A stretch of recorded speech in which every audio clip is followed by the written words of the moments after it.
அவர் பார்க்கிறது வரையிலும் அந்த தகப்பன் வெயிட் பண்றார். அவர் பார்க்கிறது வரையிலும் வெயிட் பண்ணுங்க. அவர் பார்க்கிறது வரையிலும். ஆமா, இத்தனை நாட்கள் ஜெபிச்சு பார்த்துட்டு, பாஸ்டரே சொல்லி ஜெபிச்சு பார்த்துட்டு, அநேகர்ட்ட சொல்லி ஜெபிச்சு பார்த்துட்டு, இப்படி சொல்லி அந்த காரியத்தை நீங்கள் மறைத்து வைத்து விடாதீர்கள். இல்லை, இனி இந்த காரியம் எனக்கு நடக்க வாய்ப்பு இல்லை என்று சொல்லி அதை ஒதுக்கி வைத்து விடாதீர்கள். இயேசு பார்க்கிறது வரை வெயிட் பண்ணுங்க. அவர் பார்த்தால் காரியம் மாறுதலாய் முடியும் என்று நம்புறவங்க சத்தமாய் ஆமென் என்று சொல்லுங்க பார்க்கலாம்.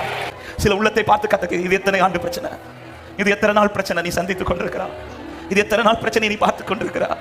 ஹல்லேலூயா. ஜெபிச்சு பார்த்துட்டு ஆண்டவரே, ஹல்லேலூயா, ஜெபிச்சு பார்த்துட்டேப்பா, அநேக பிரேயர் ரிக்வெஸ்ட் கொடுத்து பார்த்துட்டேப்பா, இதுவரை நடக்கல, அதெல்லாம் தூக்கி எறி. இன்னைக்கு கேட்கிறா, எத்தனை ஆண்டு பிரச்சனை இது, எத்தனை நாட்கள் பிரச்சனை இது.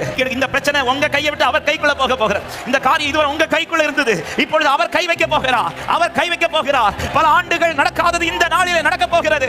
பல ஆண்டுகளாய் மாறாதது இந்த நாளிலே மாற போகிறது. இயேசுவின் நாமத்திலே அலக்களித்த பல காரியங்கள் இயேசுவின் நாமத்திலே, உன் கூடாரத்தை அலக்களித்த, உன் வாழ்க்கையை அலக்களித்த, உன் பிள்ளையை அலக்களித்த பல பிரச்சனைகளுக்கு இன்று ஒரு முற்றுப்புள்ளி. கர்த்தர் கை தூக்குகிறார். கர்த்தர் கை தூக்குகிறார். உன்னை கை தூக்கி நிறுத்துகிறார். எழும்பி பிரகாசி, எழும்பி பிரகாசி, உன் ஒளி வருகிறது.